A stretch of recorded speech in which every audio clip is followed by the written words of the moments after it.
అప్పుల బాధలు వెంటాడుతున్నాయా? అయితే 6 జేవిఆర్ వారి జాతిరత్నాలు ధరించండి. తమిళనాడులోని ధర్మపురి జిల్లా మురప్పూర్లో ఒక ప్రేమ జంట ఇద్దరు కూడా లేచిపోయి దగ్గరలోని పోలీస్ స్టేషన్కి వెళ్ళి మాకు మా తల్లిదండ్రులతోని ప్రాణహాని ఉంది, మాకు రక్షణ కావాలి అని వాళ్ళు వెళ్ళడం జరిగింది. సో ఈ సిచ్యువేషన్ అంతా చూస్తే మనకి ఏమనిపిస్తుంది అంటే వాళ్ళ తల్లిదండ్రులు ఎలాంటి వాళ్ళు, ఎంత క్రూరంగా ప్రవర్తించే వాళ్ళు, ఇలాంటి తప్పు చేసింది అని తెలిస్తే ముందు వెనుక కూడా చూడకుండా ఏం చేస్తారు, అందుకే వీళ్ళు ఇలా ఆశ్రయించారు అని మనం అందరం అనుకుంటాం. కానీ ఒక విజువల్ చూడొచ్చు మనం ఇక్కడ. ఆ పోలీస్ స్టేషన్లోనే తల్లిదండ్రులు ఆ అమ్మాయి కాలు పట్టుకుంటున్నారు వచ్చి, వద్దమ్మా మాకు ఇంత అన్యాయం చెయ్యకు, మేము నిన్ను వదిలి ఉండలేము అని చెప్పేసి. అలాంటి తల్లిదండ్రుల మీద మాకు ప్రాణహాని ఉంది, రక్షణ కావాలి అని పోలీస్ స్టేషన్కి వచ్చి కంప్లైంట్ ఇవ్వడానికి వచ్చింది ఆ మహాతల్లి. అసలు ఏమైనా పొంతనుందా దీనికి? ప్రాణహాని ఉంది అని అంటే నిజంగా రౌడీలను పెట్టి కొట్టిస్తారో, తెలిస్తే చంపి వాడేస్తారో, రూమ్ లేచి కొడతారో, ఇలాంటి వాళ్ళ మీద ఇచ్చిరంటే ఒక అర్థం ఉంది. అసలు వాళ్ళ తల్లిదండ్రుల ప్రవర్తన చూస్తుంటే అక్కడ ఉన్న వాళ్ళందరూ కూడా మనసు కలిచి వేస్తుంది తెలుసా. అంత కాలు పట్టుకొని ఏడుస్తూ ఎక్కెక్కి ఏడుస్తూ, వచ్చే అమ్మా మాతోని ఇంత ఇంత అన్యాయం చేయకు మాకు అని వేడుకుంటున్నారు వాళ్ళు. తల్లిదండ్రులు కూతుర్ని వేడుకుంటున్నారు. ఆ పొగరుబోతూ నెట్టేస్తోంది, వాళ్ళని వెనక్కి నెట్టేస్తోంది. ఇప్పుడు బానే ఉంటది, ఫస్ట్ స్టార్టింగ్ లో మోజున్నంత వరకు తల్లిదండ్రుల్ని కాదని లేచిపోయి వెళ్ళిపోయి ఎప్పుడు అంతా బానే ఉంటది. లాస్ట్ కి తల్లిదండ్రుల్ని కూడా కాదనుకొని వెళ్ళిన తర్వాత వాడు ఏదో ఒక రోజు నిన్ను మోసం చేస్తాడు చూసినావా, ఆ రోజు మళ్ళీ తల్లిదండ్రులే దిక్కు. ఎవరినైతే ఇప్పుడు ఏడుస్తుంటే కాళ్ళు పట్టుకున్నా కూడా కనికరించకుండా కర్కశంగా నెట్టేస్తున్నావో వాళ్ళే దిక్కు. రేపు పొద్దున నీకు ఏదన్నా కష్టం వస్తే ఎవడు చూస్తాడు? మొగుడనేవాడు కూడా ఎన్ని రోజులు చూస్తాడు నిన్ను? డబ్బున్నంత వరకు చూస్తాడు, ఏదైనా ఇబ్బంది రానంత వరకు చూస్తాడు. ఏదైనా కష్టం వస్తే, భరించలేనంత కష్టం వస్తే వాడు కూడా ఇంకొకరు హెల్ప్ తీసుకోవాల్సిందే కదా. అంటే తల్లిదండ్రులు ఏదో ఒక రకంగా నీకు సపోర్ట్ సిస్టమ్ లా ఉండాల్సిందే. నీకు అది అర్థం కావట్లేదు. అయినా తల్లిదండ్రుల విలువ తెలియని ఒక అమ్మాయి ప్రియుడితో ఉన్న ప్రేమ గొప్పదని చెప్పి వెళ్ళిపోతుంది. ఎంత హాస్యాస్పదంగా ఉంది చెప్పండి. ఇక్కడ చాలా జంటలు ఇట్లనే లేచిపోతారు. అసలు ప్రేమ అని మనం పుట్టినప్పటి నుంచి నేర్చుకుందే తల్లి దగ్గర నుంచి, తండ్రి దగ్గర నుంచి. తల్లి దగ్గర నుంచి ప్రేమ నేర్చుకుంటాం, పెరుగుతున్న కొద్దీ తండ్రి దగ్గర నుంచి బాధ్యత ఏ విధంగా ఉంటుందో నేర్చుకుంటాం, చూస్తూ పెరుగుతాం కూడా. అలాంటి వాళ్ళు నేర్పిన ప్రేమనే కాదనుకొని నువ్వు ఇంకొకరిని అంత ప్రేమించింది అది నిజమైన ప్రేమ నువ్వెట్లా అనుకుంటావు? ఎవరైతే నీకు ప్రేమను నేర్పించిర్రో వాళ్ళ ప్రేమ ఇప్పుడు నీకు కళ్ళకు కనిపించట్లేదు, ఇంకొకటి ప్రేమ మోజులో పడి అదే గొప్ప ప్రేమ అనుకుంటున్నావు.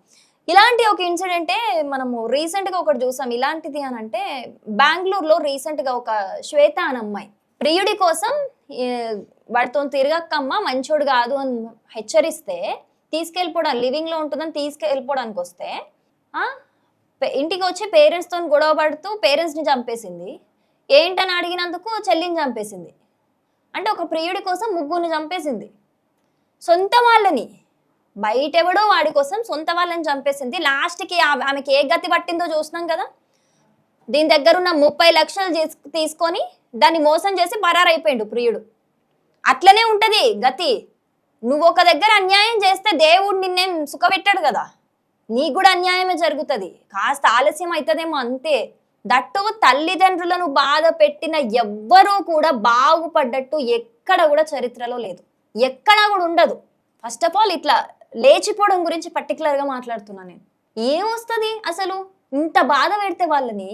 అదే నిజంగా నువ్వు అంత మహాత్మురాలివే అయితే, నీకు ప్రేమ గురించి అంత బాగా తెలిస్తే, నువ్వు ఒకడిని డీప్గా అంత ప్రేమించి వాడి కోసం మొత్తం సర్వం వదులుకొని వెళ్ళిపోవడానికి కూడా రెడీ అయిపోయిన ఒక మహాత్మురాలువే అయితే, అంత గొప్పదానివైతే, ప్రేమ కోసం అంత స్ట్రాంగ్గా నిలబడ్డదానివైతే నువ్వు ముందే పేరెంట్స్ని ఒప్పించుకోవాల్సింది. కూర్చోబెట్టి ఎక్స్ప్లెయిన్ చేయి. ఒక్కసారి చెప్పు వద్దంటారు, 2 సార్లు చెప్పు వద్దంటారు, 3 సార్లు చెప్పు, 4 సార్లు చెప్పు, వాళ్ళకి అర్థం అయ్యేదాకా చెప్పు కూర్చొని. ఆ తల్లిదండ్రులను చూస్తే నువ్వు ఒకవేళ ప్రేమ విషయం చెప్పినా వాళ్ళు ఏమన్నా అనేటట్టు ఉన్నారా నిన్ను? మహా అయితే కరెక్ట్గా అదేమో అమ్మ, లేకపోతే సెటిల్ అవ్వలేదమ్మా వాడు, ఇంకా ఎలా చూసుకుంటాడు, లేకపోతే మంచోడేనా అమ్మ, ఇలాంటివి అడుగుతారు. అంటే వాళ్ళ ప్రవర్తన చూసి ఆ తల్లిదండ్రుల గురించి మాట్లాడుతున్నా నేను. అప్పుడెప్పుడో కేసు జరిగిన మారుతిరావు అట్లాంటి వాళ్ళ గురించి కాదు. రౌడీ షీటర్లను పెట్టి చంపేయించే వాళ్ళ గురించి కాదు నేను మాట్లాడుతుంది. ఇప్పుడు ఏదైతే కాళ్ళు పట్టుకొని బతిమిలాడుతున్నారో ఆ తల్లిదండ్రుల గురించి మాత్రమే నేను ఇప్పుడు ఈ కేసులో మాట్లాడుతున్నా. ఖచ్చితంగా వాళ్ళు ఈ రోజు ఒప్పుకోకపోయినా, రేపు ఒప్పుకోకపోయినా, ఒక వారమైనా ఒప్పుకోకపోయినా, నెల అయినాక కాకపోయినా అట్లీస్ట్ నువ్వు ఎక్స్ప్లెయిన్ చేస్తూ ఉంటే, ఈ అబ్బాయి ఇది నాన్న, ఇదేమన్నా ఇది ఉంది మార్చుకుంటాడు, నేను ఆ అబ్బాయితోని ఉంటే హ్యాపీగా ఉంటాను, నేను ఆయనను పెళ్లి చేసుకుంటే హ్యాపీగా ఉంటాను అని నువ్వు ఎక్స్ప్లెయిన్ చేస్తే, నీకు ఏది ఇంపార్టెంటో నువ్వు నీకు ఇంపార్ట్ అయిన పీపుల్కి ఎక్స్ప్లెయిన్ చేస్తే నిన్ను ఇష్టపడే వాళ్ళు, ఎస్పెషల్లీ తల్లిదండ్రులు, ఈ రోజు కాకపోయినా రేపైనా ఒప్పుకుంటారు.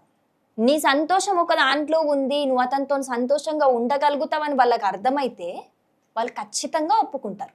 నువ్వు అట్లాంటి ప్రయత్నాలు ఏం చేయకుండా బరి తెగించేసి ఆ కన్న తల్లిదండ్రుల ప్రేమనే కాదనుకొని ఇంట్లో నుంచి లేచిపోయి వచ్చి మళ్ళీ ప్రాణహాని ఉంది నాకు వీళ్ళతో నన్ను కంప్లైంట్ ఇచ్చి, ఏంటి నువ్వు ఇక్కడ గెయిన్ చేసుకుంది ఏంటి? నువ్వు ఎంత కఠినంగా పెట్టిందంటే ఆ అమ్మాయి ఎక్కెక్కి తల్లిదండ్రులు వీడుస్తున్నా కూడా ఆమె ఫేస్ అసలు కరగట్లేదు, ఆమె ఎక్కడా కాంప్రమైజ్ అవ్వట్లేదు.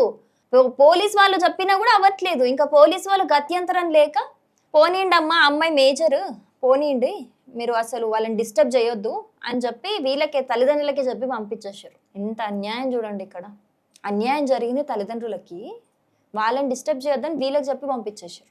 ఏం చేస్తాం మరి, అక్కడ మేజర్స్ కదా వాళ్ళు, మేజర్స్ వాళ్ళు ప్రాణహాని ఉందని వచ్చి రాయే ఏం చేస్తారు? ఇక పోలీసులు కంప్లైంట్ చేయడానికి వచ్చినప్పుడు వాళ్ళకు కూడా ఆప్షన్ లేదు. మరి అక్కడ అసలు రాను రాను ఇట్లాంటి వాళ్ళు అన్యాయం ఎక్కడైనా మోసం చేయడం, లేకపోతే తేడా వస్తే వాడిని చంపేయడం, లేకపోతే వాడి చేతిలో చచ్చిపోవడం, ఇవే.